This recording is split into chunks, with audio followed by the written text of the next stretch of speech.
Salut Tilde, bienvenue à Narvaland. Vous me suivez?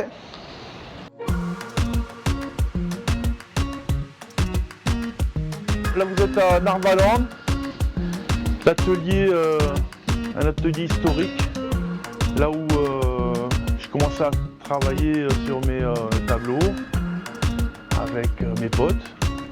Et je partage l'atelier avec mon pote Colors.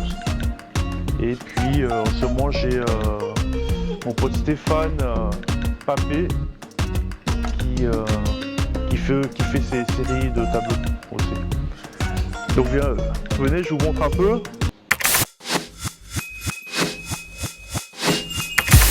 Moi je suis arrivé en France, je parlais pas français. Mon premier mode d'expression c'était le dessin. Je suis arrivé en France comme réfugié politique en 75, j'avais 6 ans. Mon seul moyen d'expression c'était vraiment que le dessin. Et ça m'a jamais quitté. Narvaland, c'est un atelier qu'on a depuis 2003, où on a organisé un festival qui s'appelle Cosmopolite, qui est un festival international de graphes. On a fait ce festival tous les ans, on invitait les plus grosses pointures du graffiti international à Bagnolet. Et on a fait jusqu'à 2014. Et tu peux voir sur le plafond le passage de plein d'artistes du monde entier. Ça va de Munich à Madrid, à Bruxelles, New York évidemment, Québec, Jakarta, Libreville. Voilà, j'ai plein de potes du monde entier qui m'ont laissé leurs traces ici. Et voilà, donc c'est un grand carrefour. Et encore aujourd'hui, tu as beaucoup de... Quand des artistes passent à Paris, ils viennent nous dire bonjour, ils restent un peu. Des fois, on les garde en résidence, ils font des tableaux ici, ils repartent avec leurs œuvres pour aller exposer dans le monde. Donc c'est une espèce de connexion, de points névralgiques du graffiti international, et on en est vachement fiers qu'on a pu développer pas mal de choses comme ça et donner et insuffler quelque chose dans notre culture, quelque chose de positif en tout cas. Mon travail d'artiste s'inscrit dans le lettrage. Moi je viens du graffiti où j'ai été connu pour avoir un travail de lettrage, une écriture qui était très particulière. Et à l'époque on faisait des gros murs avec mon collectif des Mac. Et donc toute mon œuvre, quand je suis passé du mur à la toile, j'ai traduit ce travail que j'ai pu apprendre pendant des années de peinture dans la rue. Quand je l'ai retranscrit sur la toile, j'ai utilisé ce même vocabulaire graphique que j'ai ensuite mélangé pour le rendre encore plus abstrait. Tu vois, tu peux revoir les lettres, les cas, etc. Mais qui va se mélanger également avec la signature, avec le tag, que je vais remélanger ensuite avec des fragments de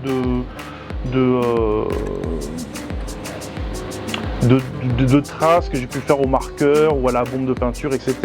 Donc d'avoir un trait très saturé sur un ensemble très net, très précis. Le sujet de mes peintures, c'est essentiellement sur la liberté, sur le voyage, sur la rencontre vers l'autre.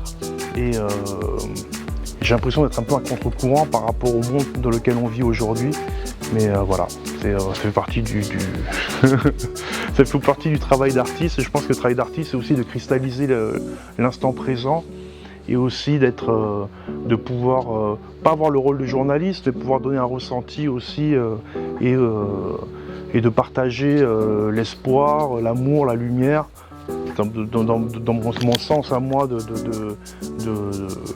l'art. Et je trouve qu'en 2020, c'est encore plus important que ça l'était encore l'année dernière, par exemple. Ça a travaillé sur des textes de poètes, et notamment une de Guy de Maupassant qui m'intéressait, qui me ressemble assez, qui dit « De toutes les passions, La seule vraiment respectable me semble être la gourmandise. Et finalement, la gourmandise, c'est quoi? C'est la curiosité, c'est l'hymne au moment présent, c'est de ne pas remettre au lendemain ce que tu peux faire le jour même, c'est de goûter tout de suite la vie, c'est être épicurien, c'est vivre la vie à plein poumon, la respirer à plein poumon. Et donc je suis parti sur une série que j'appelais la gourmandise. Rendre hommage aux artistes qui m'ont inspiré, j'ai commencé avec Claude Monet, parce que je sens parce que pour moi le graffiti et les impressionnistes sont un courant de peinture qui est très semblable. Les impressionnistes à l'époque étaient rejetés par les académiciens, qui étaient l'intelligentsia de l'époque.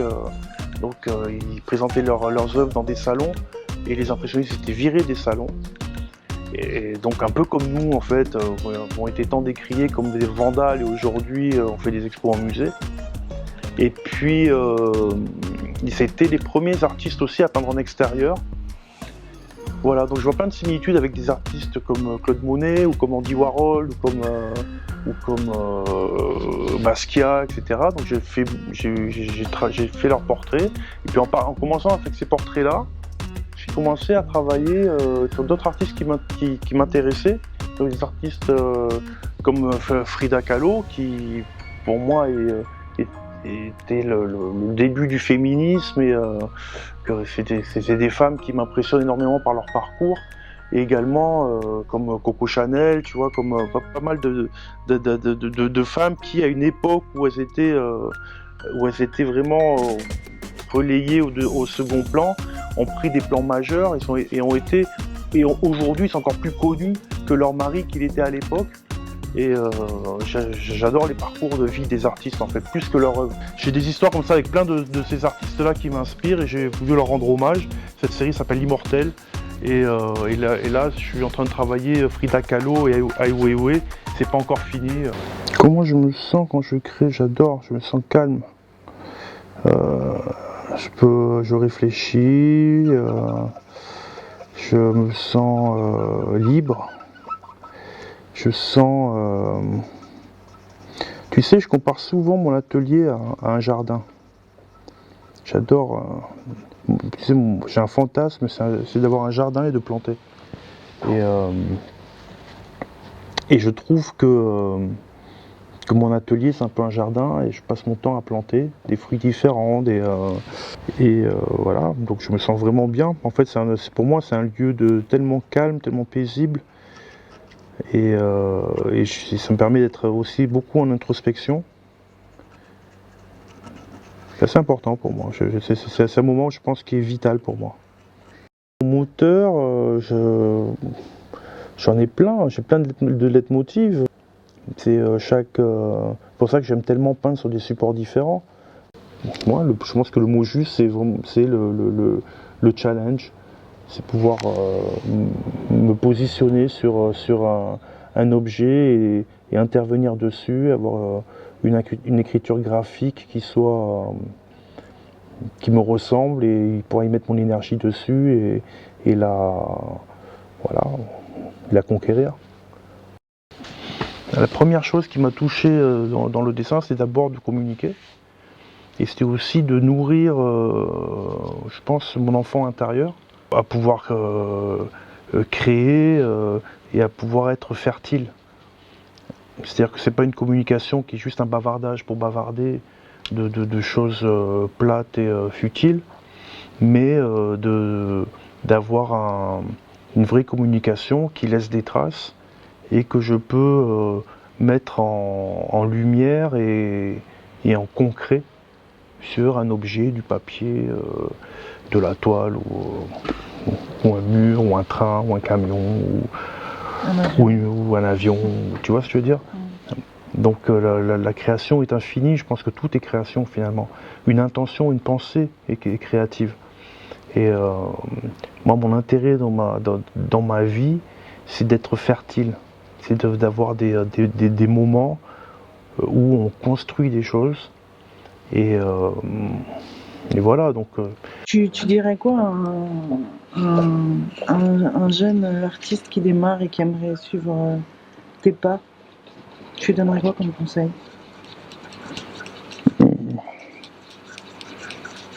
je lui demanderais de se poser 2 questions auxquelles il n'y a que lui qui peut répondre. La première, c'est qui il est. Et quand il a répondu à cette question-là, la deuxième sera qu'est-ce qu'il veut. Ça, c'est le meilleur conseil que je puisse lui donner.